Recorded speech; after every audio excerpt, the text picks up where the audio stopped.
And I found that commitment inside of our relationship is the thing that's allowed us to have the tough conversation. So if someone were to ask, how are you able to be radically transparent? My answer would be because my commitment level is so high that any conversation we have isn't going to break the relationship.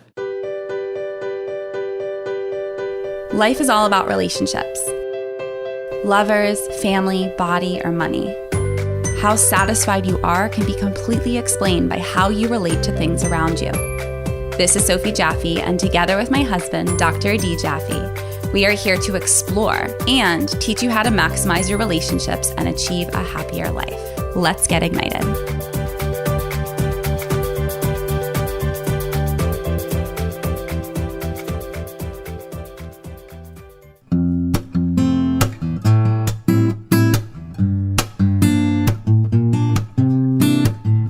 This episode of the Ignited podcast is brought to you by Philosophy Superfoods.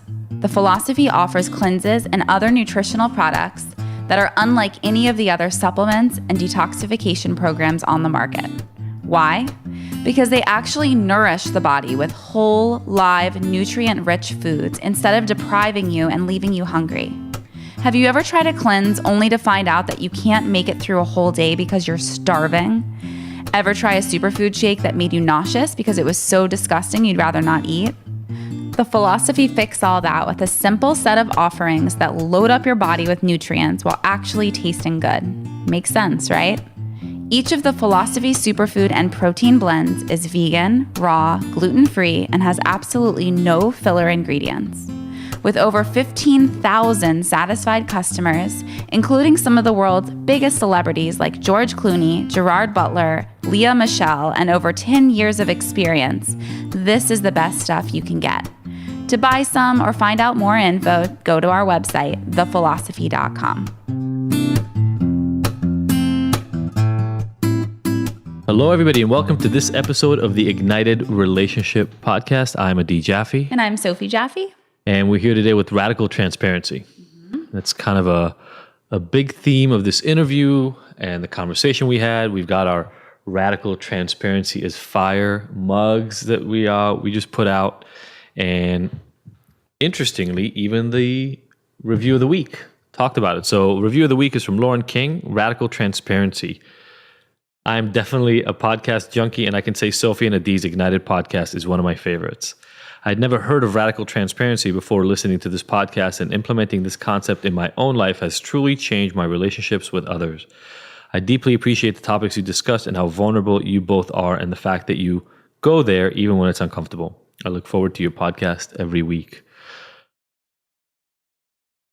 Thank you, Lauren. It's a great review.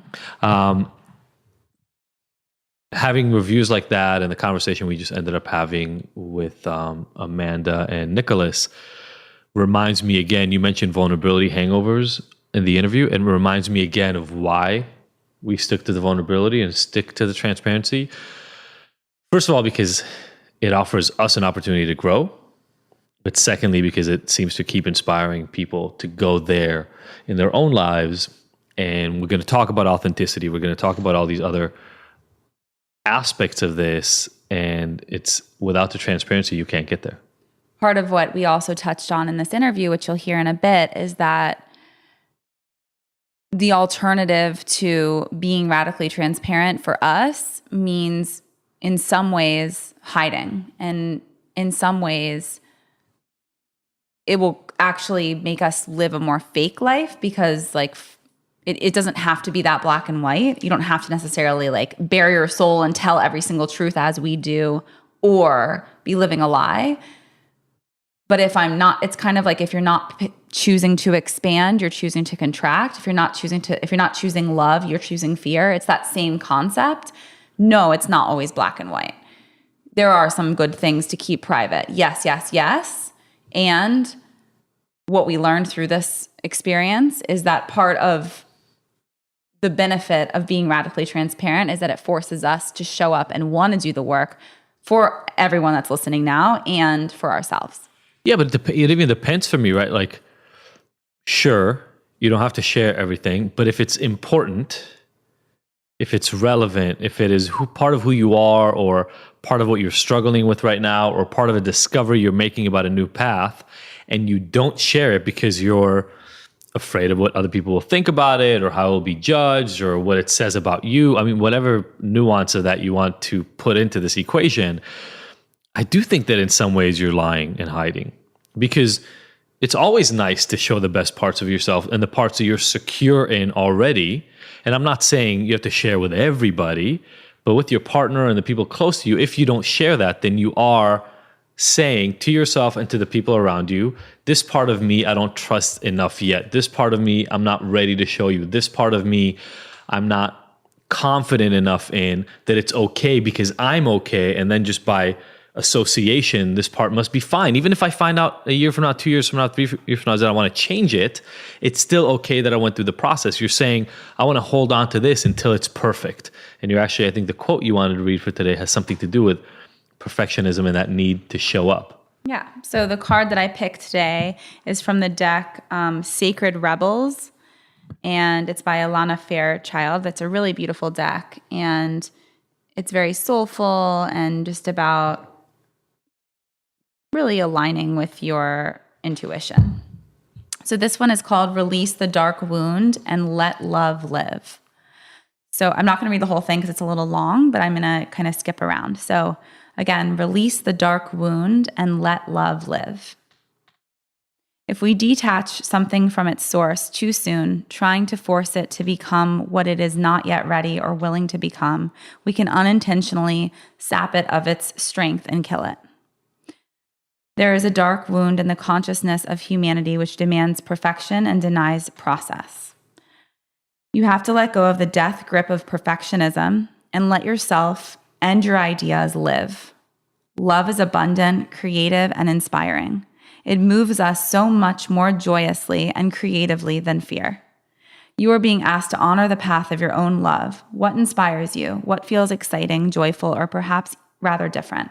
Let that live. Release the dark wounding of false belief. And then it goes on about artists and how, if an artist didn't actually feed into their own beautiful work and question and be uncertain about their poetry, their artwork, whatever it might be, would they have just not produced it or not released it into the world? Like, think about how much art we love, music, just so much talent, that if we were so worried about what others think and the rejection or whether or not it was accepted, they would lose their work to fear. Yeah, I mean, I think honestly, because I have perfectionism streak, but I had to let that go probably 10 to 15 years ago if I was going to do anything, because I couldn't do anything. I was paralyzed by always wanting to let things go only when they were ready. Yeah. And, somebody I appreciate said advice that he got from his dad. It's Russell Brunson, but some advice that he got from his dad was that the only question that would come back when he would say he's done with something is, are you proud of it? And it's a double-edged sword, because you have to let go of the perfectionism piece to be able to say that you're proud of something even when you don't think it's perfect. Right. But you should be proud of it. Like, don't let it go when you think it sucks. Let it do the work, show up as your best, give it your all, put it out when you've done that and you're proud of it. Can you go back and revisit it and offer more and change? Of course, that's a never-ending process. And it's also important, again, like we talk about in this interview, to have people that you trust. So that handful of human beings that you trust with your whole heart, soul, relationship, art, creativity, calling you on your shit, those people, like Kai was drawing this amazing drawing the other day, and he's quite the perfectionist for sure. And he started to crumple it up and be like, I need another piece of paper. And I was like, you absolutely do not need another piece of paper. That is beautiful. Keep going with that. And he's like, no, but see, the line is kind of like this and it should be like this. And I said, put the thing away that you're looking at as inspiration and make your own version of that thing. And then let's talk about it. Because you're trying to perfect and match that thing that someone else has already said that's a duck. That's someone else's idea of what a duck looks like. That's not like the duck that I've seen. What's the duck that you see in your own head? That's going to look different if Leo draws it or I draw it or Abba draws it.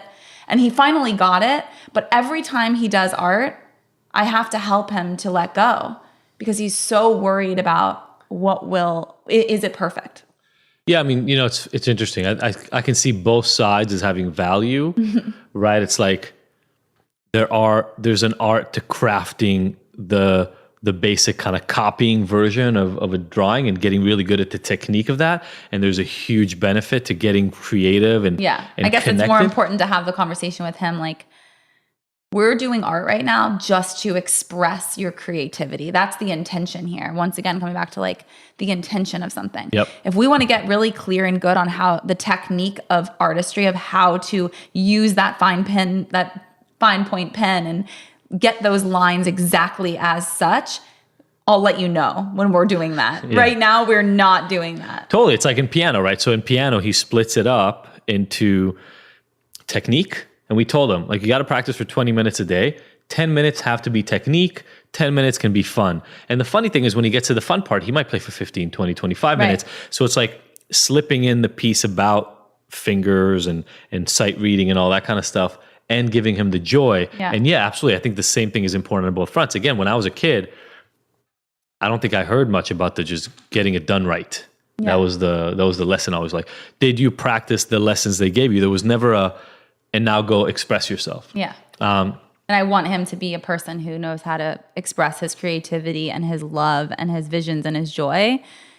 All of our children. Like that's, if there's one thing that they need to know how to do, it's how to express their joy and experience it. The only reason he would need to have kick-ass technique in drawing is if he decides that he really wants to draw and make that or an artist of any sort, and that would become important to him. But then that's the beauty about it, is you get to introduce whatever they want and they draw on the beauty that they find within it, and they get attracted to whatever is fun to them, whatever they want to go farther on. Like he crochets like there's no tomorrow because he really loves it. Yeah. And so he'll keep doing that. And I think just to kind of take it back to where we started in terms of relationship and radical transparency, you get to practice these principles in your life. And you said this before, you're not looking for necessarily perfect radical transparency, whatever that means. We started out, when we tell this to people all the time, we started out practicing the best radical transparency we could at the time. Yep.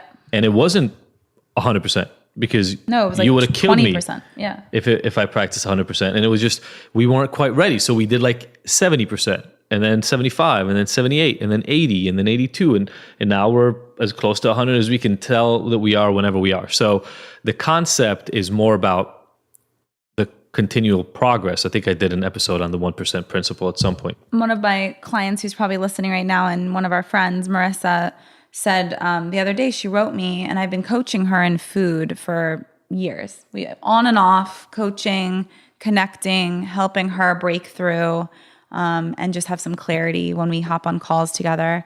And she said, I've been living the last few days intuitively eating. I can't believe how free I feel. Is this the way you feel 100% of the time, 24/7? I was like, well, not exactly. I'm not perfect at anything. I'm not 24/7, but yeah, I'm like working my way there to the majority of my life, not having judgments and shame and guilt around the food that I enjoy and the things that make me feel good, whether that be the quantities compared to someone else or the food themselves. It is such a joyous feeling to just feel free. Yeah, totally. And these principles go through every aspect of your life. In the interview with Nicholas and Amanda today, we talk about how that enters into your work relationship, working together. And as a couple, like they got married young and met really, really young. And I'm pretty impressed at the ability to jump into this. And I think it sounds like some of that had to do with the mentorship in their church or whatever it was that they had early on, which is so lacking. I wish there was more relationship mentorship. Yeah, for sure. For a lot of people, because you don't get told these things, so you don't know to look forward to them. And then as soon as they show up, a fight, a disagreement in the way you communicate, something like that, it's like a sign of failure about your relationship, where in reality, all it is a growth edge and an opportunity to learn how to be better. And so for me, I think the tip of the week from all the different pieces that we're putting here together is, how do you remove the expectation and even the desire, I would say, for perfectionism in your relationship and move into progressive radical transparency? What can you bring to your relationship today, to all of your relationships maybe, but especially to your primary relationships, that will level up the amount of radical transparency you're bringing into it? What can you share that you felt anxious about and scared of, that you haven't quite trusted the relationship would make it through, how can you start bringing that in, remove the need for your relationship to be perfect, and allow, I would say this in this way, allow your partner the benefit of knowing you just that little bit more than they already do because you're sharing things you previously were scared about. Agreed. Yeah. Okay. So tune in. This is like a 45 to 50-minute interview. You'll really, I think Nicholas really brings a lot of great, simple to follow tips on what they've done and what he's done in the work that he does with men. We hope you really enjoy it. As usual, do us a favor. Screenshot these, share these tips, whether it's the intro or the interview, with friends and people that you know would appreciate it. Tag them, tag us, and leave us a review and a rating, and we will love that as well. And see you on the other side, guys.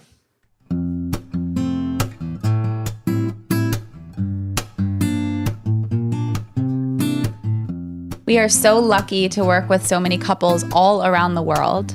And unfortunately, they come to us with issues and things that they need to work out. But luckily, we always seem to help them in different ways. Well, yeah, that's what we offer couples, right? Is we offer couples who are struggling ways to ignite and get the relationship to the next level. And give them a little hope.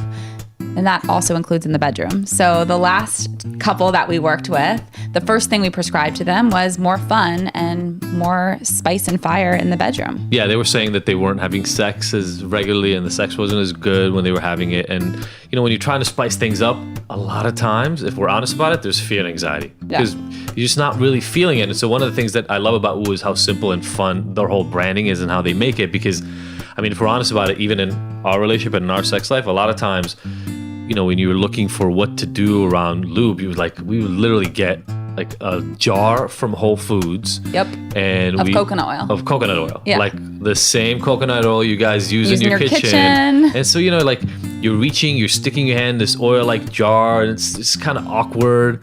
You're like you don't opening think up that's that sexy? big top. You don't think it's sexy when I open up that huge jar of coconut oil? Like, just sexy's not how and, I and would dip describe my hand, it. my full arm goes inside of it.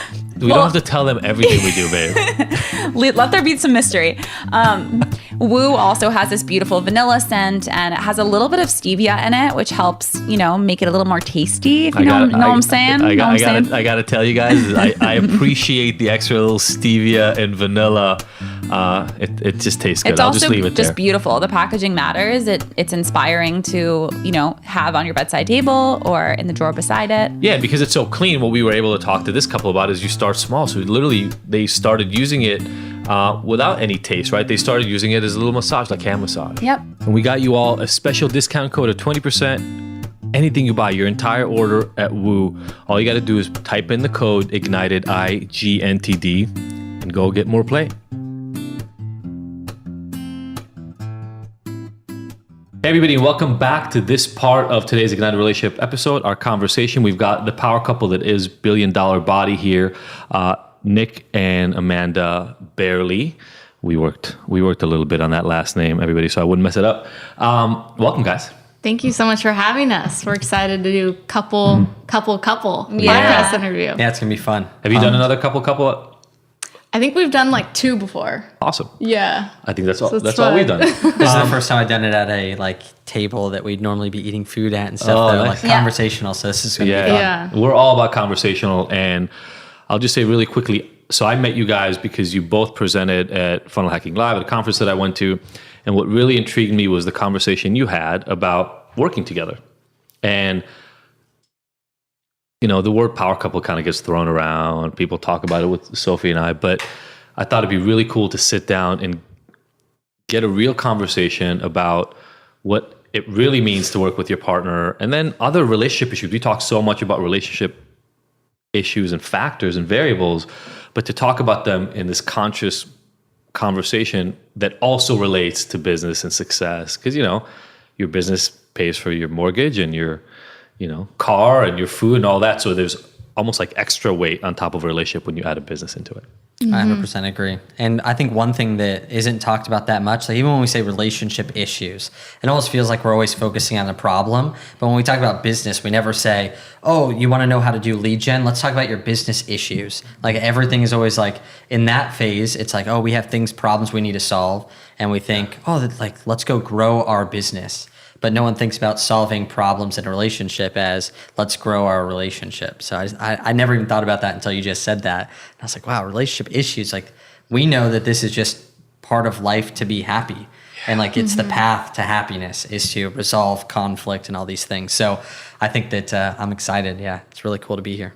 Yeah, me too. Just because like it's fun to talk with other couples about like all issues or not issues as you just said, but things we all go through and people don't think. So a lot of people think that it's just me or like it's just our relationship. Other people don't go through this too. But when we started doing these power couple episodes where we did it together, it was so funny because everyone was like, oh my gosh, I go through the exact same thing. And I thought, this was just stuff that we go through every single day. But everyone was like, I can totally relate. And it was actually like our most downloaded episodes, which we're starting to bring back because I think there's not a lot of relationship podcasts out there that speak like positivity and growth. And I don't know, I feel like our generation, a lot of people don't really believe in this type of thing anymore. Like a lot of people are just like, I'm independent, I'm going to do my thing. We're also a divorce culture. Like our society is very much like, not even just in relationships, but as a culture, we're very like ADD and we whatever's shiny like becomes unshiny in just a few moments. Yeah. Whether it's your job or your car or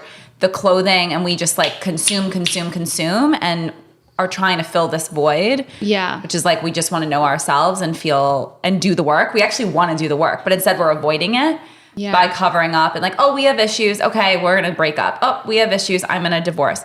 Okay, this job is like calling me on my shit or not challenging me in the right ways. I'm going to leave. Like that's what we do as an American culture is we just get the next thing. Like, oh, I'm bored of this outfit. I'm going to get a new one. Like that looks just like the last thing. Or you just have that already. Like, why are you what are you searching for? Yeah. I think there's so many pieces there that I think are really worth diving in for. So first of all, the idea, and we say this to people all the time, that you should work on your relationship. Like, you should constantly be looking for ways to make your relationship better. Like working out.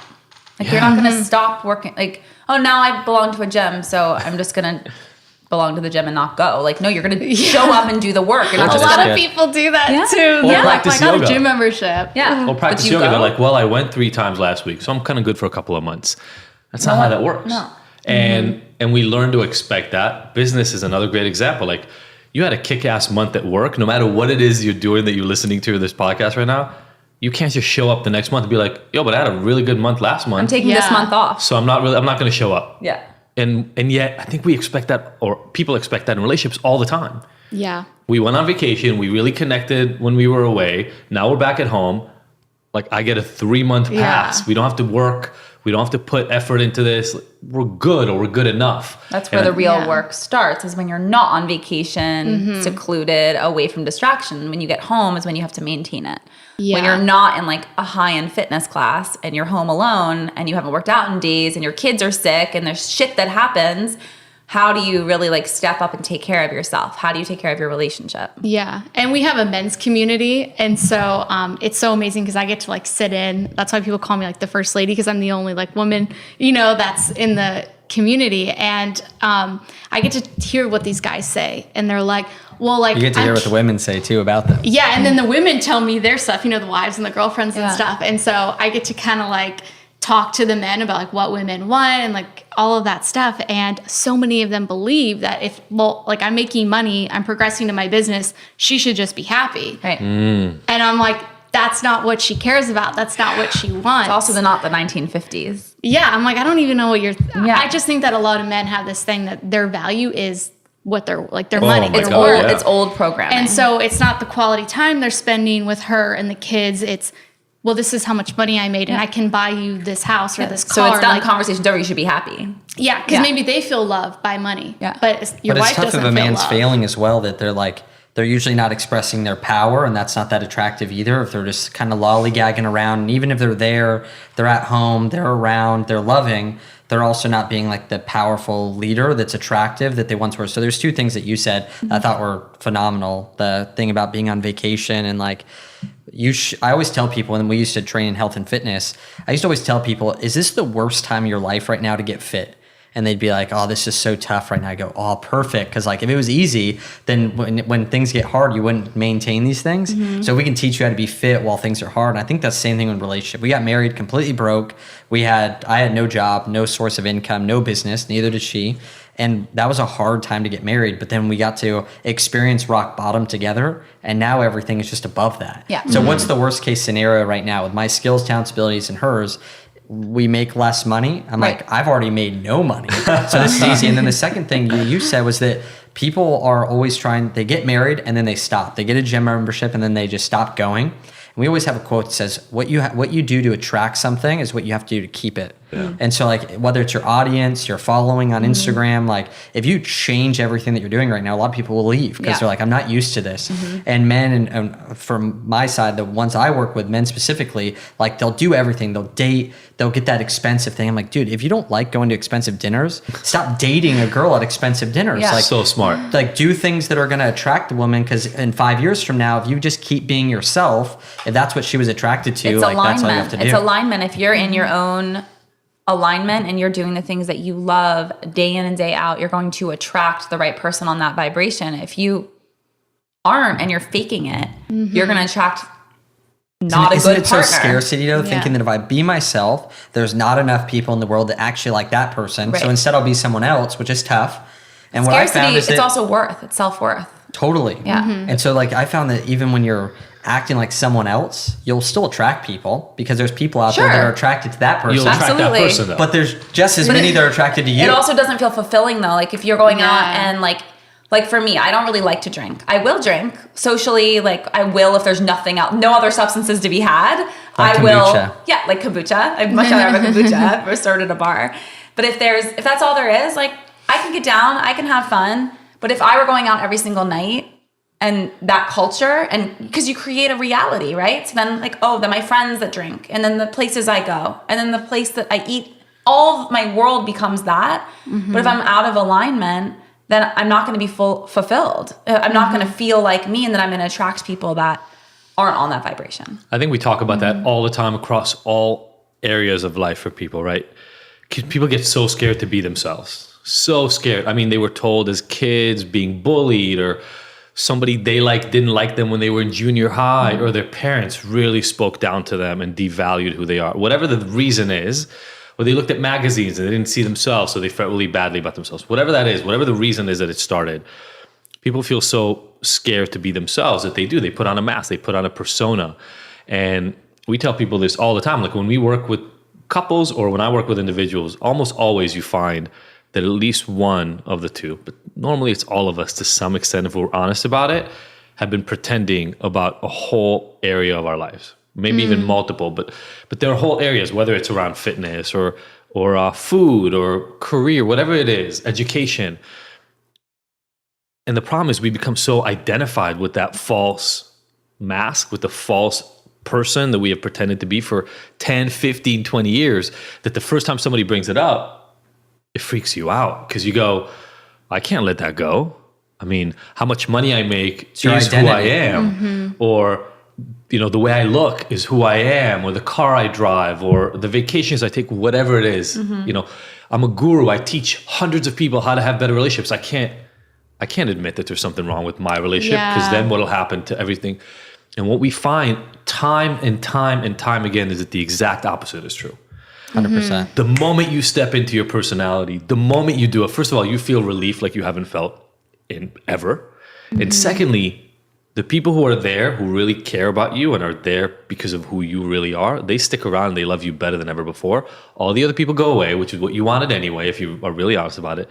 And you attract a whole slew of other people that may have been looking at you from afar and saying, I'm kind of attracted to that person. Like that's kind of my area of where I want to be, but something doesn't feel right. And when you step in, they go, oh, okay, now I believe it. With all your wounds, all your scratches, all the imperfections, that's when people actually feel comfortable to come in. You wouldn't believe how many people actually have reached out to me before, and for some reason they feel pretty comfortable. I don't know if it's because the men we've worked with, and for people who don't know, like I've coached over 600 men one-on-one, so I've had to have these conversations, and it used to be about health, and it never was about health ever. It was so funny, and that's why I created a movement, because I knew that I wasn't serving these men at the capacity. And I just remember having people reach out to me, and they'd have a business that was prospering, or maybe it's a career, or maybe it's like a church life, or whatever it is, and they would legitimately tell me that their relationship wasn't what it actually seemed to be. But because they had built their success based on this good relationship, they were so scared to actually deal with it and actually break up. And they were just like having this house of cards fakely built, having a terrible relationship just so they could stay in this career, church life, or even a business life that they're known as this power couple. And these are people that people would know. Like if I were to say their names, these are bigger names that like people know. And that was the saddest thing, was like, man, like you said, we don't know that if they actually just let that go, like they might actually 10x their it doesn't matter what even happens. the relationship. It's just the right thing to do. At the end of the day, like it doesn't matter if it 10x's it or not. There's things that are You right don't want to for you live and not. inauthentically. Yeah, you don't want to, absolutely. and you don't want to be miserable. Like life is too short. Yeah. I have this. I just share this in like a little quote that I know we will get on something at some point. But I was talking to people in an Instagram Live I do every couple of mornings, and this, I was just saying like the game isn't over, right? You might be at halftime. Like I'm 42 years old. I'm at about halftime.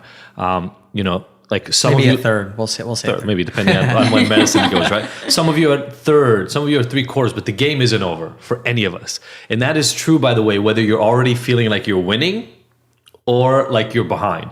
It doesn't matter, because even if you're killing it, like you said, it's whatever it took to get you here is going to be the amount of effort that it's going to take to keep you going. You can't take your foot off the gas. You don't want to. In what other ways can you keep improving? And if you feel like you're behind, your relationship is suffering right now, you don't know how to talk to your partner, you don't have a business, whatever the lack, the scarcity, as Sophie would talk about a lot, that you're feeling right now, game's not over. Right now, this moment, tomorrow, any time that you feel like it, you can say to yourself, okay, I'm going to understand where I am. I'm going to be honest about where I'm at this point. And then I'm going to start learning, start educating myself, start getting inspired by people who can actually move me towards where I want to be.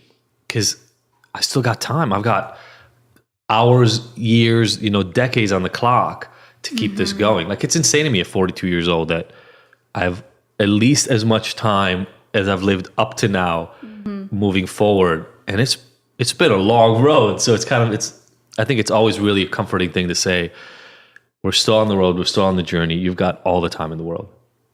Yeah, that's really interesting, because like I'm 25 and I feel like I have lived like such a long life. I'm like, wow, I'm only 25. Like, but I feel like my soul feels like very old. Yeah. I feel like I've like lived so much, and to think that like I have so much further along, because when you're a high performer, which I'm guessing a lot of people who are listening to this podcast are, they can be very hard on themselves, and they can be like, well, I'm not at that point. Or you get into the comparison game where you're looking at other people and you're like, well, I'm not there yet. And then that actually like steals your joy and then puts you into like depression. And then you don't actually ever take action because you're always comparing yourself to other people. So I think it's really good with like accepting where you're at and realizing that you can change really fast and that you have time instead of being like, throwing in the towel and being like, I can't do this. Other people are going to be more successful than me, and just giving up. Yeah, we've talked about this a lot with a lot of different guests, just that in a single moment, right now, you can decide that you want to change your life. Right now, you can change your behaviors, your actions, the way you show up to the world, and create a new reality. And that comes back to what we've been talking about, which is living in alignment, being authentic to what you actually want and what will bring you joy. And you might not know, but doing things like listening to podcasts like this and working out and getting out in nature and finding ways to really attune to your own rhythm and not compare yourself, not go out to what other people are saying and doing.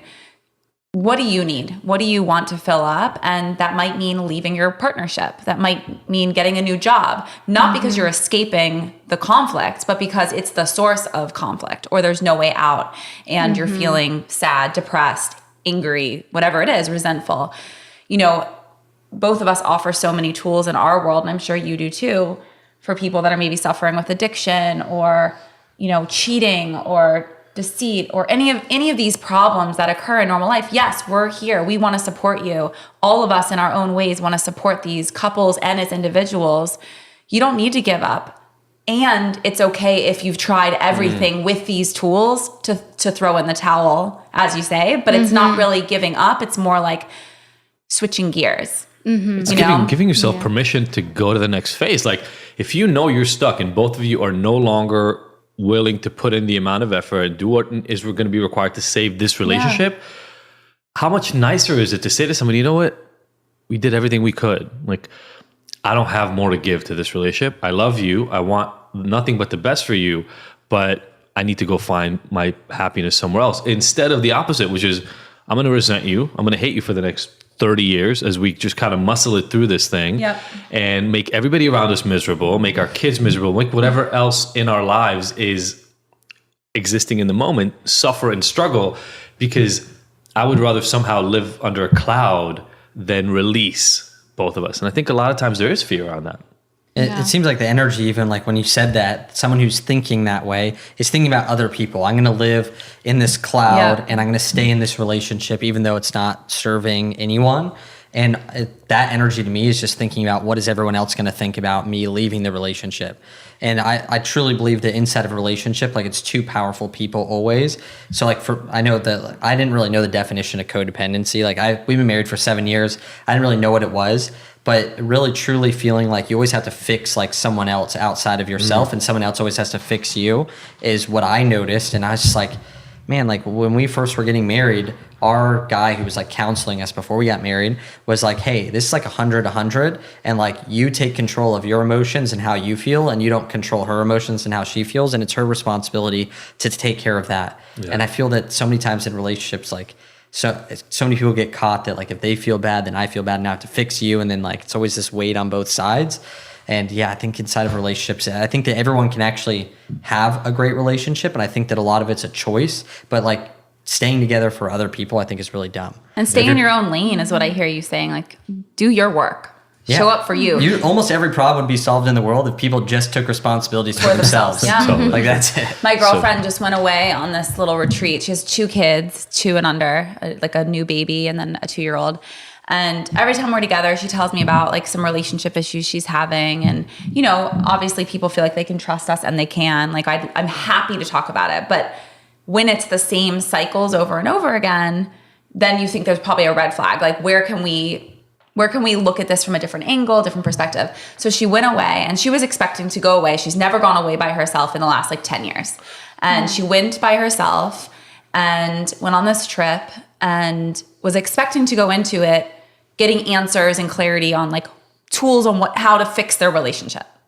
So she went into it with the intention of like, I want to heal our relationship. I don't know how this is going to happen, but I know I want to bring that energy into it. And what she came back with was that she was healed and that she just had to focus on herself. And she's like, if I show up every day and I change my own response and reactions to the world, I show up differently now to the relationship. And all of a sudden, half our problems are gone. Probably not all of them, because we'll have problems for the end of time because we're human. But she's like, we're so good now. And I didn't even spend a moment talking about our relationship. I just focused on myself. And her husband was like, or life partner, I don't think they're married, but he was like, if this is the way you come back after just 6 days without us, like I'll send you once a month. Because he was so, and she was terrified of leaving. Like we get, and that's the she was really codependency. healed if she took that well. Yeah. If she took that answer. We'll send you away every single month. She was so happy. Yeah. And but that's how you know she's truly happy, is that she didn't get triggered by that or anything like that. And that's love. Because it's not fear-based. It's not, you're sending me away so you're not with me. You're sending me away because you care enough about me and you want to let me go be to these things. My best version of me. And that's love.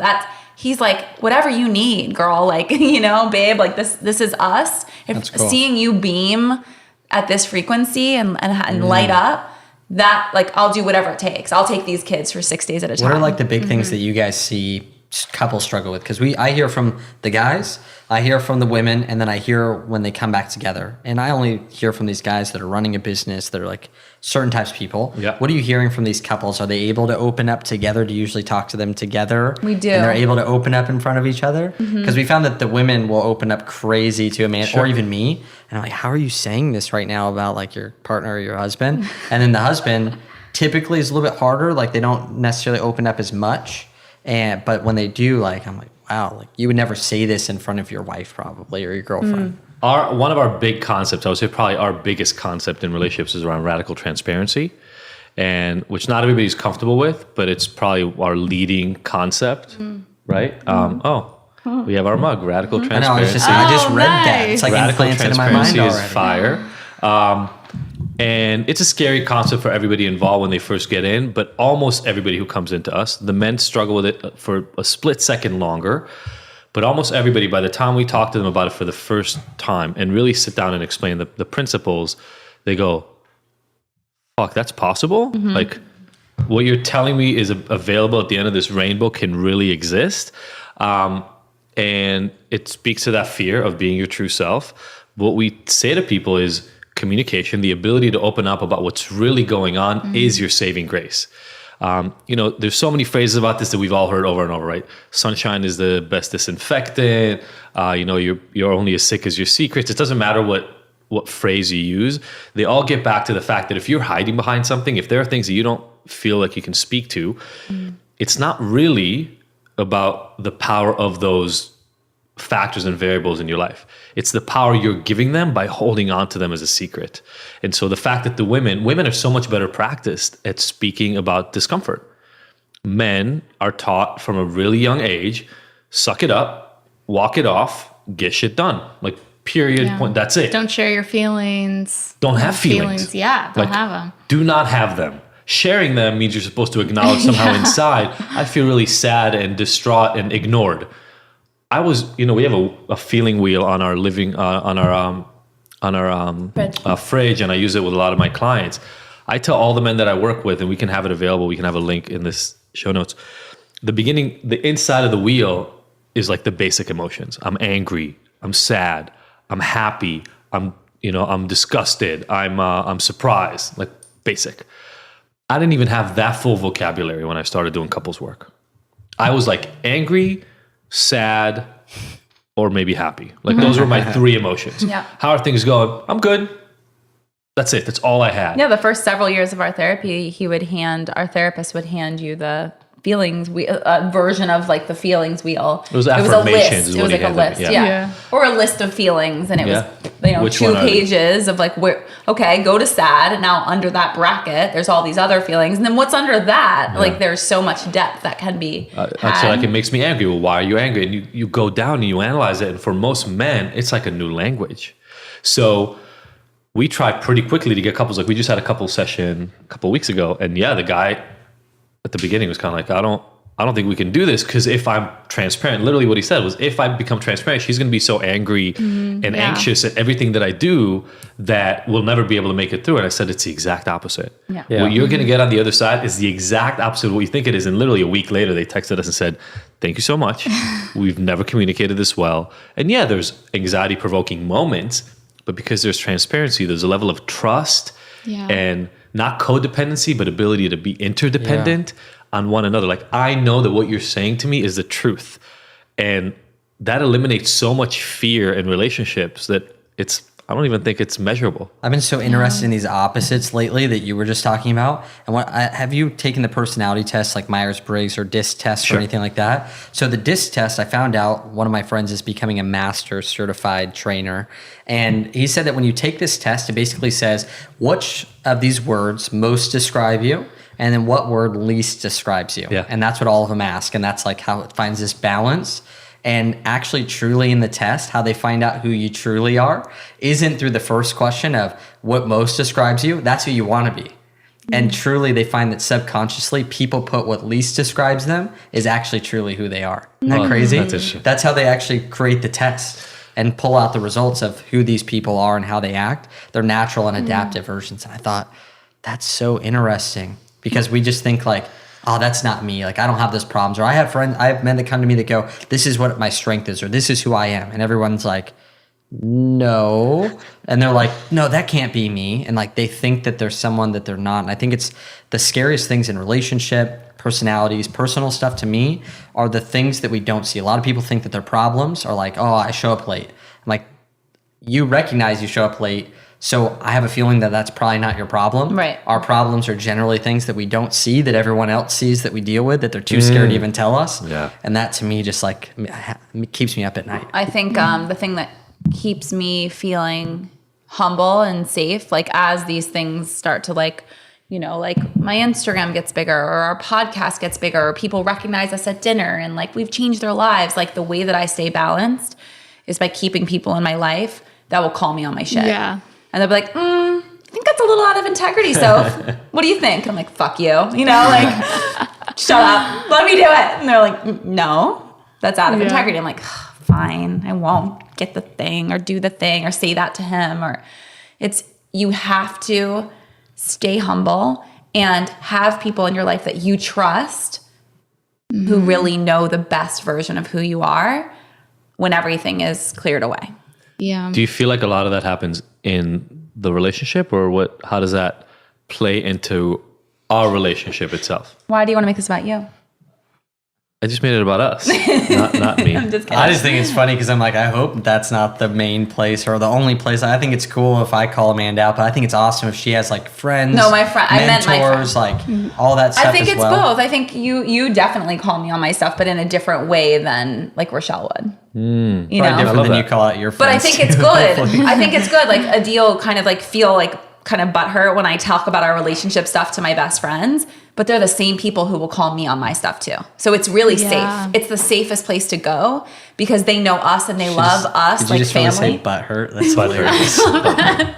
Nicholas says that all Good the time. descriptive word. Right? Like, I want to go back to talking about the feelings because Please. I actually was very scared to share anything that was really going on with me. So I felt like Nicholas was very honest and transparent and willing to talk.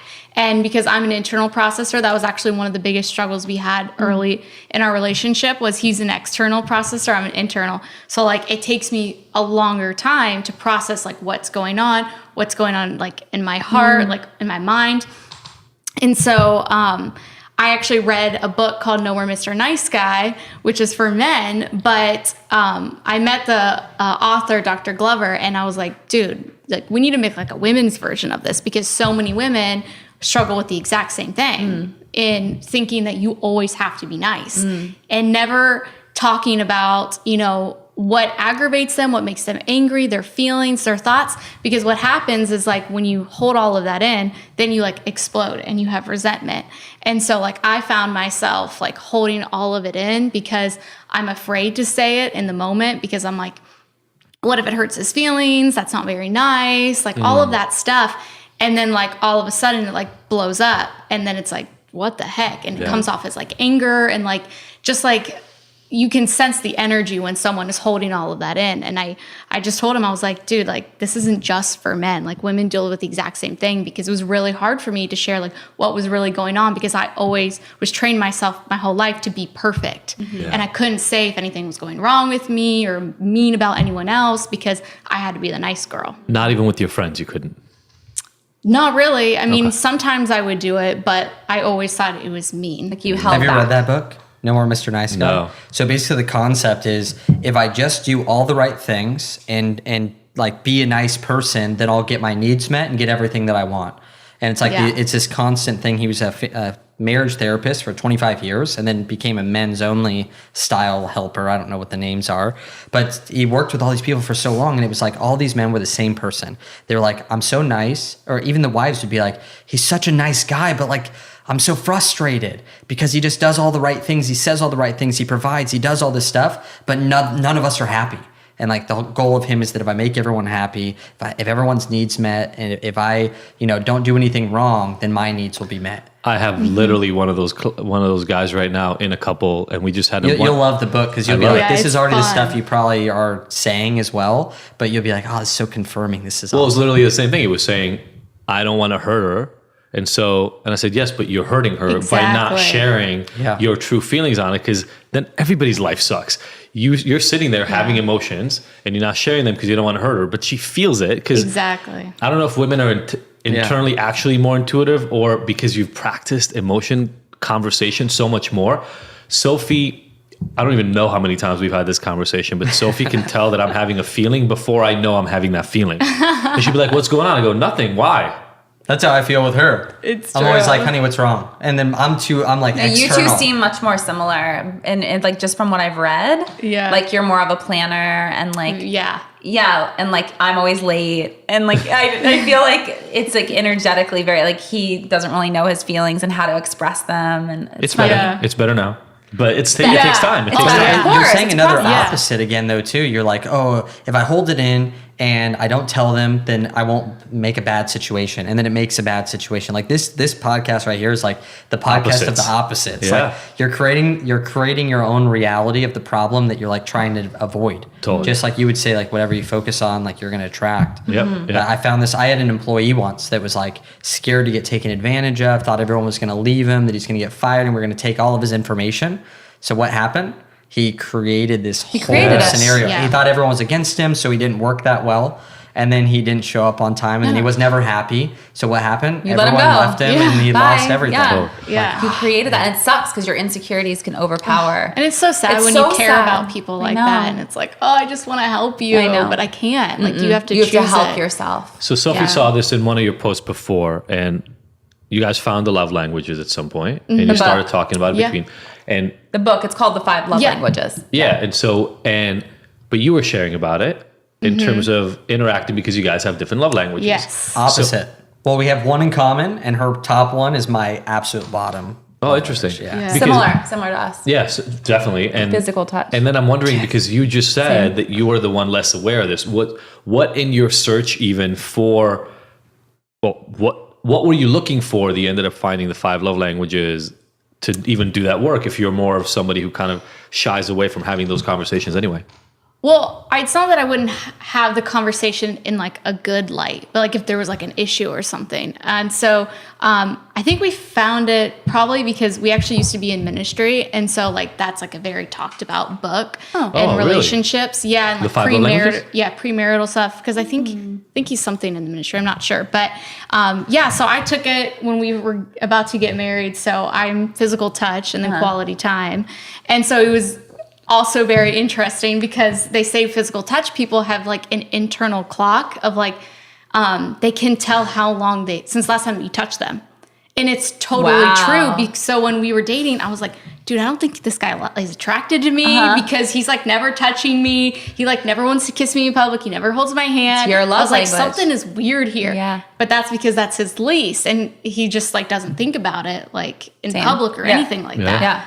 So, but we both have quality time. So that's why we spend a lot of time together. I was just on my way to take the kids to school this morning. I was. What? oh, you physical touch? I feel so weird. Is something wrong? For those of you listening, Adi just reached over and started like somewhat massaging my shoulder, and I thought he was like wanting to talk or like warn me of something because it's so rare that he like reaches over like No, that. that's what I do No, it's to like- Nicholas when we have to go. I'm like, honey, we have to go. And I look at her and I go, honey, I'm not love language touch. Stop Yeah. trying to solve the problem through touching me Yeah. because that's not working. Like, you're trying to wrap up here? Yeah, Like- when I feel bad, I'm like, let's just hug it out. Oh. And he's like, I don't want to What hug does it out. hugging I'm like, do what right are you now? doing right That's what I now? Yeah. That's I'm like, so Anyway, funny. I was driving my kids to school, and I let Kai sit in the front because we had a friend who spent the night last night, and so just for enough seats, and I had my hand on him the entire way to school. Like I just like couldn't stop, and I had like tears in my eyes because I don't touch him, and like he's my bigger boy now, and like I'm always holding the baby.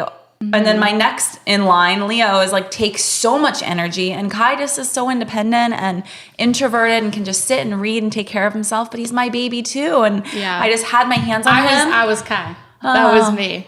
And you just took care of it. He's perfectionistic. You're just Yeah. like, it's okay. I'm the oldest. I'll hold it together. But you know Yeah. what? You still want that touch, and you want Yeah. your mama to love you. And so, it's a 25-minute drive to school, and the whole way I found a way to like put my hand on his heart and on his, just petting him while we're listening to a story. And I was like, I need to snuggle him more. And that physical touch, it also is interesting because for me, as someone that loves it, the more I get, the more I want. Like I forget Totally. because I'm with someone who doesn't touch all the time. When I feel it, I want it all the time. I want it. I'm like, oh yeah, that. You even greeted us with hugs. I was like, huh? That's Either how she's we like just roll. really nice. In or the moment she's a I saw hugger. you, I was like, I gotta give her a hug. She's a hugger. So here's what's funny, and I'm wondering about it. You know, the internal clock piece. Sorry, I'm the like rational piece of this conversation. Always. I love it. But the Let's internal, break this down. Well, the internal touch piece is like, you know, when people hug, when you get real intimate touch, you get oxytocin release, and getting high. and so what I'm wondering if it happens like in my family, nobody touched. Period. Scandinavian. Like, Yeah. I mean, I can't think of more than like 10 times in my life where we walked into a room and people hugged you. Did you have that?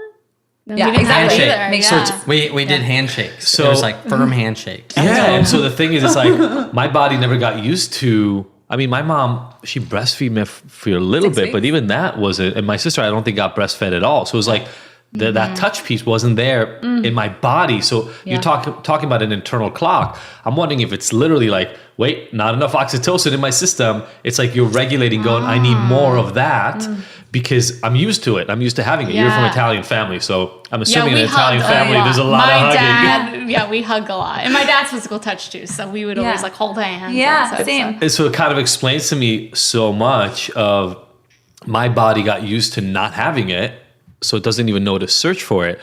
And then the reason I'm wondering about it is I wonder if you start having more touch in your life, because you were saying, hey, don't hug right now is not going to fix this. We got to go do something active for one of my languages. But I'm wondering if then as you start engaging in more touch, if that becomes more of a thing, then your body goes, oh, wait, I habitual. like this. I want the oxytocin, and you start adjusting. I Because feel like it has for me. Yeah. Like, just at least a little bit. Like every once in a while I'll mess with her and I'll be like, you haven't touched me in a while. And she's like almost frustrated. Like, what the heck? I thought this wasn't your language. So Yeah. I think for me, I know it's changed a little bit, just not as much maybe with other people. But I got used to hugging other people because in this culture, especially on the West Coast, people just hug a lot. Yep. Yeah. But I just like started doing it because I knew it was like something that greeted people right. In this culture, if you shake someone's hand, people are like, oh, they're standoffish. Like, Yeah. what's going on? Like, why is he like that? Definitely. And it's definitely tough, I think, as a guy. Like, I don't know if I can hug every single woman on the street or something. Like, like I hugged you, Yeah. but the other Well, lady she was came in here. for a hug. I was, yeah, and she was kind of opening it, but I was like, oh, I'll shake her hand just in case. Like, Yeah. I don't know, like Sure. how people feel or whatever. And I think about that, but that's way too It is logical. cultural. You know? No, it is cultural though, and it's Yeah. experiential, and it's what you're used to, and that's part of it. Is like, I've also created a world around me where I'm in this world of Yeah. like yogis and But I don't touch Yeah. anyone else. Like, I don't think Yeah. I've never like been about that life. Yeah. But I touch her a lot more. I like holding her hand, and I enjoy it. Yeah. Yeah. So it's almost like a piece of this is about when you find your combined love languages and you have awareness, if you start practicing more of that, then they do become slightly more incorporated into Yeah. the way you see things. Like we talked about acts of service. Sophie, when Sophie and I first did the love languages, I think we had one kid, or maybe we had no kid. Maybe we had one kid. And so It's for evolved Sophie's, and it was shifted. touch and quality time. And then 2 kids in, she's like, forget about quality time. I need access service. Like I see that with so many moms. I'm Yeah. flooded now. The way you show me that you love me is by helping make my life easier. But that took a transition. It took some time, for us to realize that it's changed. I didn't know how to ask for that because I didn't know it was important to me. I'm like, I can handle everything. And then at a certain point, I couldn't handle everything anymore. And I'm like, I am at capacity. I'm like breastfeeding and parenting them and micromanaging, and the dishes are piled up again. How can I do all of this? Well, you can't breastfeed. And you can't micromanage the babysitters in the way that I can, and you can't manage their schedules. So, like, what can you do to just alleviate some of this? But I didn't want to ask for help. And it took- it Do took you a guys little while. naturally give if your love languages differently than your personal? Like I know Amanda's mom, she gives gifts like crazy. It's like but she always hated gifts, and I think deep down inside she might be gifts. But let's just say her gifts is low personally, but she gives love through giving gifts. Always giving gifts. Do you guys give love naturally different than your current top love languages? Or are they similar? I think if I'm in my most like authentic best self and I'm not stressed out or at capacity, which many days I am, but if I am in my most authentic self, then I give and want to receive physical touch. Like that's how but because I'm so like wound up most days, I'm kind of like semi-punishing him half of my life because I'm like, who else can I punish? What?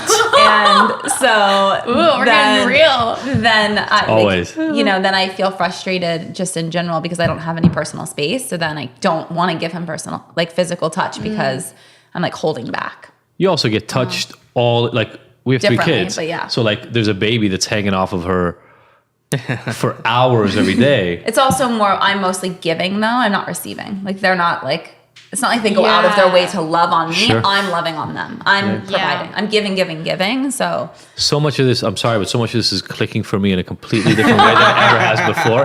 Not Great. about Sophie punishing me. I knew about some of that. Yeah. But mine is for sure words of affirmation. And that was all I lived by. Yeah. When I and that's grew all up, your parents did. When I grew up, that's what I'm saying. Like, when I grew up, it was just words of affirmation. You did great. That was the reward. Yep. And so for me, I for sure do that for you, right? Like, I'm strong there. Yeah. I'm really strong, but Sophie couldn't care less. Yeah. Like, words of affirmation to Sophie, she could throw them out the window. A car could run over sweet. them. No. It's sweet. It's just down on the totem pole. Like, that's not I'm like, yeah, I already know that. I'm also confident. Like, I already know that I'm a great mom. I already know that I'm a great wife. I already know that I'm smart and pretty, like all those things. I have great parents. At the last podcast, I actually wrote to my mom and dad. I've never sent them a text together because they're divorced. And I wrote them. Don't talk to one another. And don't talk to each other. But I wrote them a joint text and just said, I just want to thank you, like, for all the things that I like might complain about. There's one thing that you definitely contributed to, which is that I am so confident and whole in who I am. So thank you for that. And that's part of it is like, I don't need to, like, it feels good, but that's an after thing. Like, I need to be filled up because my cup is constantly empty and providing to all these humans. Yeah. So it's, I think it's also interesting to notice that we read the book 10 years ago and we had different needs than we do now. Like, of course, it makes so much sense. Like, you don't stick into a certain thing for the rest of your life. Like, you could personality-wise, but I think in a relationship, it's always ebbing and flowing. And just to respect that and honor the growth is so important in a relationship because you want to grow together and learn together. You don't want to be stagnant and stuck in one place. Like, your needs should evolve and your wants. Yeah, we definitely have changed quite a bit. Which Nicholas and I were just talking about this the other day. Like, when we got married, I was 18 years old and he was 20. We were completely different people than we are today, but we're like closer now because we've chosen to grow together and like evolve together and be willing to go on that journey, me always learning about him always learning about me and the changes and everything like that. And continuously choosing each other. Exactly. So Along the way. how did you guys do that then? Like, if you're so different and you have 3 kids, you said now? Yeah. So 2 boys, 1 girl? Yeah. Yep. Yeah. And so how did you guys consistently grow together? Because I think this one big topic that we say at Power Couple is 2 people, 2 visions that make one like-minded vision and use their skills, talents, and abilities to be able to contribute to that. So you just said you have like 1 kid hanging off of you, you're micromanaging these people and doing this. Like, you're using your skills, talents, and abilities to get the family to where we all want to go. And so how did you guys not do this, which is what so many other people do, which is they grow individually apart, and then one day they look at each other and they go, you've changed. And you're like, what do you mean? Like, I'm still an alcoholic like I was 20 years ago. You've changed. Like, this is what I've seen happen in my family even. Like, they just wake up one day and they're like, you're not the same person I think you used honestly, to be. like, it helps us by being radically transparent on our platforms and in our communities. It forces us to show up and do the work too. Because if we're out there like, oh, you should do this in relationships, and we're leading relationship workshops and we're not even doing the work ourselves. But this is pretty common. Just like, think about churches. Like, this is a good example. Which is why I'm anti any kind of dogmatic, organized anything is because it's not the end all be all. And there's a lot of, messed up internal workings. And so for us, there's a lot of fakeness and, like, this is the way you should be, but then like closing the door and doing something totally different. Like, that's the opposite of how we are. Yeah, I couldn't fathom living like that. And I have vulnerability hangovers all the time. Like, we get real and tell the truth. And I wake up the next day, I'm like, fuck. Like, I just like poured my heart out. And that's scary, but it's even scarier to imagine living a fake life. Yeah. So at least we're on like the right track of like, we are living for us, for the best versions of who we are, so we can be the best parents, friends, community workers, husband, wife to each other. And then that continuously calls us on our own shit because we're like, ooh, we just gave that advice to that couple. Like, we need to follow that too. And how can we check in? And I would also say, in answer to your question, yes, showing up and doing the work, but checking in with one another. And when we make mistakes, like that's how I learn, is I make mistakes. And so like something will happen between us and we have a big fight or a blow up or something that doesn't sit right. That's when we then are like, we need to get to work or something needs to shift. First of all, after I give a short answer to this, I want to ask you the same question, because first of all, you guys started way younger in terms of being able to create these changes. And I think that's really powerful for the people listening right now. But also, this is our podcast. So I want to ask you the questions, because the people that are listening right now have heard a lot of our answers. And I think it's really great. And thank you for asking the question. But I want to hear your version of it, because then they'll get new tools. But we had to go through pain. The short answer is we had to go through a lot of pain because we were living lives that were going on different trajectories until, we dated for about 3 or 4 years before we got married. And even in that, things were getting screwed up, and we didn't have a model to follow, so we didn't, and we almost lost all of it. Mm-hmm. And then the decision had to be made, oh, damn, I'm either going to show up to this relationship like I've never shown up to anything before and open up and have the conversations and learn things about myself I didn't know I needed to learn to save a relationship, or I'm losing this.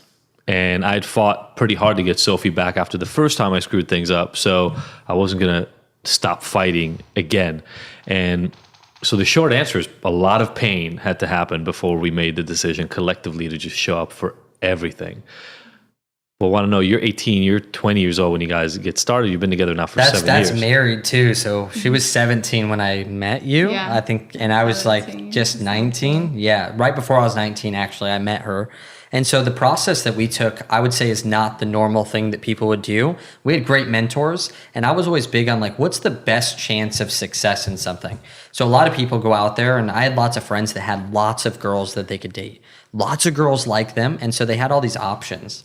And I thought that just seems like so scary to me. I'm like, dude, what do you like? How do you know who's who? And I feel that people go and like, they go and do things that aren't going to produce the result they want, hoping it'll give them the result. So they go, I want a good girl that I can really connect with. And then they go to the bar and hook up with a girl every single week.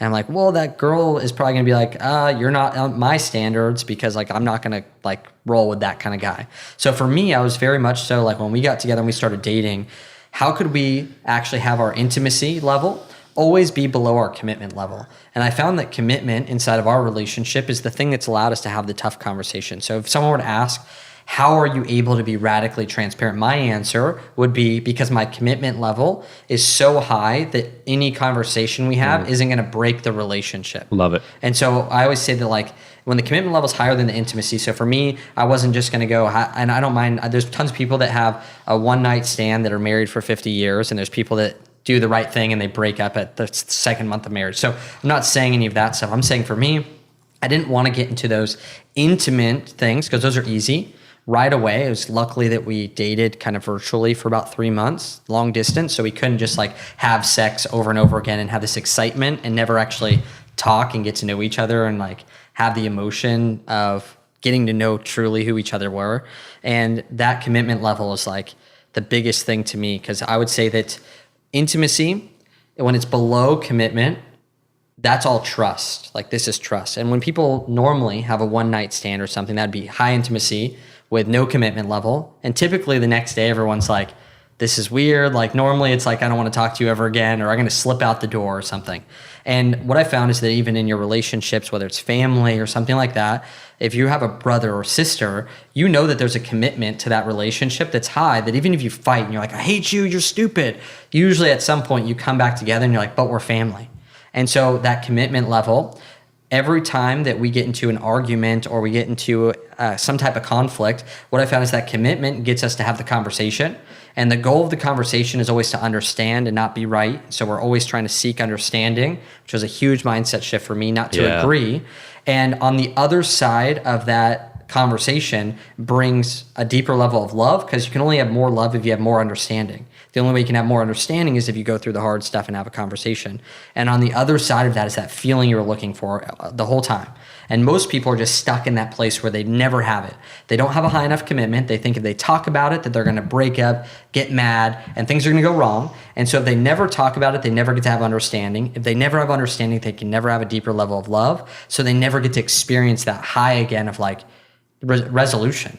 Like the next day when you're in a conflict and you're like, this is the worst thing in my life. My guts feel like they're being ripped on the inside both ways. I don't even know why we're fighting anymore, but for some reason I feel terrible. And then all of a sudden, like, it just breaks, you know, like you have that moment and like for some reason you start laughing and maybe one person it breaks first and you're like, why are you laughing right now? This is still serious. But when you get over that, you have this deeper level of love that you never experienced before. So for me, I was always committed to that. Like if it's my business and my health or all these different things, like my health is number one in all of our categories: mental, physical, spiritual, and emotional, because I know I can't show up. But outside of that, if I have a business thing going on, I will burn my business to the ground to have a conversation with my wife if we're having conflict. I'll stay up all night and we'll just sit together. I'm just like, no, let's just wait.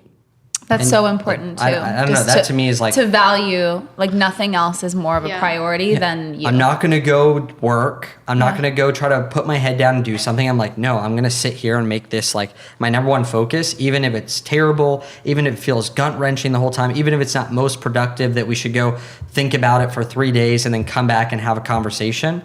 That's just not how we work. Was that scary as hell for you when it started? Oh man, Nicholas is like the most blunt, like in your face type of person. And so when we met, he was just like, it was very shocking to me because I had never like had to do that before. I was like, I don't know what I'm feeling.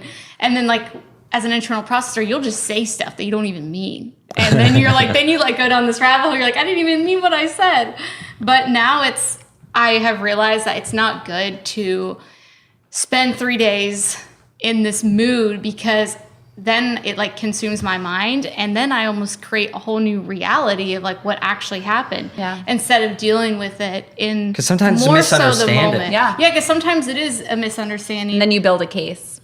And then she goes, well, you did this. I go, oh, sorry, I didn't mean that. And that means that all her thoughts for 3 days were in like they're valid, but they're not like in reality. Yeah. So like, now we don't do that. Try not to. I don't know what I was going to say next, but I think it was mainly in how we like have chosen to grow together and everything, and especially in these conflicts, is realizing that he always has his best intent for me, and that he never actually meant to hurt me, because I know how much he loves me. So whenever I feel like, you know, maybe he hurt my feelings or whatever he said was rude or whatever, I always try to just go back to like who he really is and his character. Trust. And so, and seeing each other as that person that you first chose over and over again. Like there's reasons that you chose that person to spend the rest of your life with. I never thought about that. Like how can you choose that person again and again? Because you're going to age, you're going to have children, you're going to have a home that's busy, you're going to have work problems, but like at the end of all of it, the reason you're building this life is because you chose this person to spend it with. Yeah. And it just always like coming back to like being in love. Like I always tell people we're celebrating 7 years of marriage this May, and we're way more in love than we ever have been. Absolutely. And you're evolved. Yeah. And a lot of people be like, there's a honeymoon phase, you know, all of that. But the honeymoon phase is easy.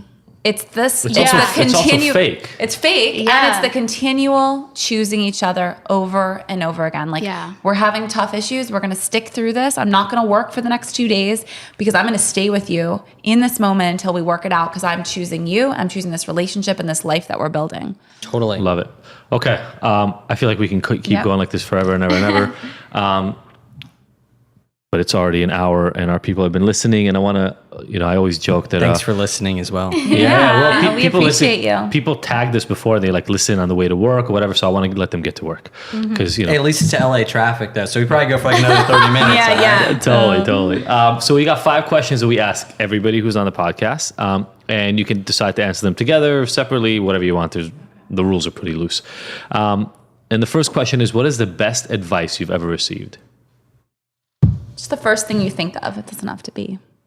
So I think one huge thing for me was I have a Navy SEAL mentor that I never thought of him as a Navy SEAL, but he's a great guy. He was one of the first people to invest in me. And I feel that my whole life, like I wasn't actually living with commitment towards anything or taking 100% responsibility. And I found that every area of my life that isn't growing currently is usually there's some place where I have not taken 100% responsibility in that area personally. So our business didn't grow until I said the thing that was, if it's meant to be, it's up to me. And for me, it just more feels like I'm taking responsibility that if this is going to grow, it's no one else's fault if it's not growing besides mine. And that's where I started changing. And when I was 60 pounds overweight, I was like, oh, like I don't know how to eat. Like I don't know what to do. I don't have the resources. I don't have the money to buy healthy food. And there was some place where I was not taking responsibility. So taking 100% responsibility was huge for me. And mine would be that if you want to receive, you first have to give. That anything, any problem, especially in relationships, if you're not receiving it, just give it. Because that will always, giving will always, you'll always reciprocate that. It's energy, right? Yeah. So powerful. I love it. What about your proudest moment? This one's always hard for me. Yeah, we have actually answered this a couple times. I mean, I would say marrying you. Oh, that's so cute. I mean, that's definitely, to me, that's like, I feel that everything in life is like you have to chase it. Like money can be there and then it's gone and like there's all this stuff. But when it came to marriage, it was almost like entering into something that now I get to like enjoy. It's like making it to the promised land because I'm like, I found this partner, like now I get to enjoy this rather than like this could be taken away from me. And I've never thought of it that way. So marriage to me is always something I look back on and go, wow, I'm truly wealthy. Like I couldn't imagine having lots of money and not having a mate that I feel like is like, we get to just sit at home together on the weekends and be like, we don't even want to hang out with anyone else right now. This is so fun. So truly that is the best thing that's ever happened to me. But proudest moments, I will tell people that are listening, I have a hard time thinking of things that I'm proud of because I always think it could be done better. And like that I'm going to be better the next day. So how could I be proud of something that like, could be improved? So that's my own junk. All right. Well, the next question should be easy for you. What's your most difficult moment to date? My most difficult moment was definitely growing up in a house with two parents that didn't get along. And I've had difficult moments that I've gone through since then where I've like just been like, please just hit me with a bus. Like this is difficult. Yet it all stemmed back to I had two parents that didn't like each other. My dad made me feel like my mom was making him pay her to see me, meaning child support, but he acted like he makes me pay her to see you. And then my mom hated my dad and my dad hated my mom. So if I liked my dad at my mom's house, I was a jerk. And if I liked my mom at my dad's house, then I was a jerk too. And I had to not like anyone of a family member and somehow like them at the same time. Like it was super difficult. So I can relate to that. Like had so much anxiety that literally in third grade, I crapped myself every day at school. And like I couldn't even go to school. But I had no conscious thought of what was actually going on. Yeah. So that was You definitely were too difficult. young to be able to process it. Yeah. Oh, that's some serious level of stress. We were the same, my brother and I, because my parents divorced and it was the same thing. Yeah. Like there's even as adults, honestly, like they still shit talk each other. And like when I'm doing well with one of them, the other one's jealous and mad. It's so awful. It's the worst feeling in the whole world because they're the people that you love most. Yeah. So you're like, what am I supposed to do? Just not I can't either agree of you? with anything that No. you're saying. Yeah. So Yeah, it's hard. Well, mine was actually recent. I thought getting pregnant was going to be a lot easier than it was. And so that was really, really difficult because of the whole perfection thing and just like expectation and then it not happening on my timing. Right away. Was like, yeah. And then people like think something's wrong with you. And it's just like, You're that like was 12 years old. You're super fine. difficult. Yeah, it was like super difficult. And I was like, why am I putting all this pressure on me? And so that was hard. Just like dealing with all of those emotions of like feeling not worthy, feeling something's wrong with me. I'm not perfect. What will he think of me? Maybe I'll never be able to get pregnant. Like just all of those fears and insecurities like came up. So that was fun. Well, again, our society doesn't really talk about the challenges of the reality that is getting pregnant. They just show the announcement photo. Well, it's like you Or spend your the whole life trying not to get pregnant. And then it's like, now I want to get pregnant. So it's like super crazy. Yeah. And no one has a talk with you about that stage. No. Right? Yeah. That's really interesting. What about, people, especially that listen to this podcast, are really into self-care and how to balance it all, or not, but at least to remain more sane. What are your like self-care tricks daily? It could be just one thing. It could be a few. She's really good at this one.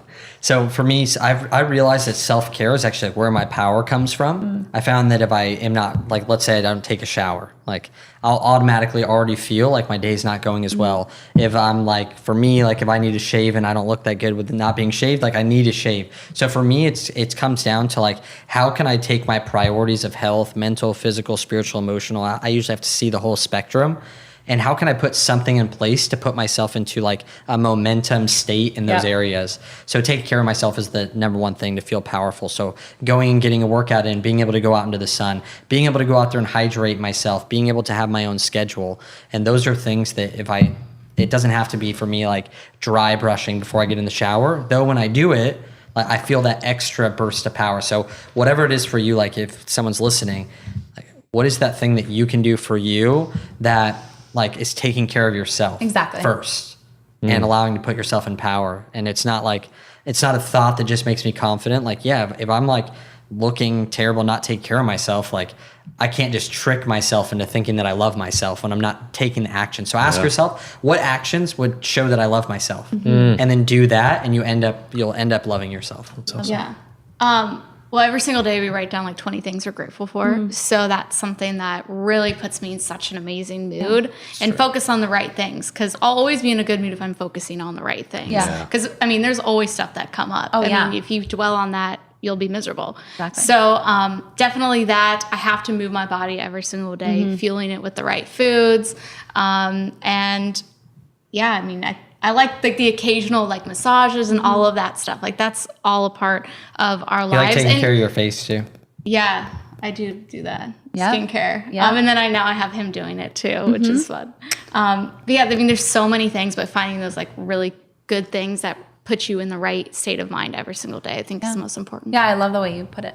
Yeah, I love the physical and emotional cross point, right? The gratitude and then take care of the body are both really important. Okay, this podcast is called Ignited. The whole point of this is to have people reach their purpose, finding what gets them going. What gets you guys ignited? I'm such a planner, so I'm just thinking about the vision of like what life is going to be like, where I see myself in 5, 10, 20 years from now. Do you do vision boarding? Oh, yeah. I've done vision boards since I was 15. Me too. And everything has come true. Yep. So it's Manifestation. Yeah. Yep. So that gets me super ignited every single day. Love it.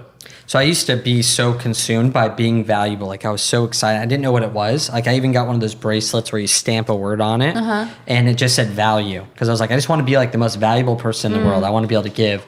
And yeah, one of the bracelets. So the big thing for me that I noticed is that I'm motivated to go out there and literally like build a path and like find things that are duplicatable that other people can do and solve problems to then bring it back to a group of people so that they can have the breakthrough easier. So I went out there and built a business. I'm like, why am I so motivated to learn new things and keep proving paths of profitable things that you can do or like living your passion?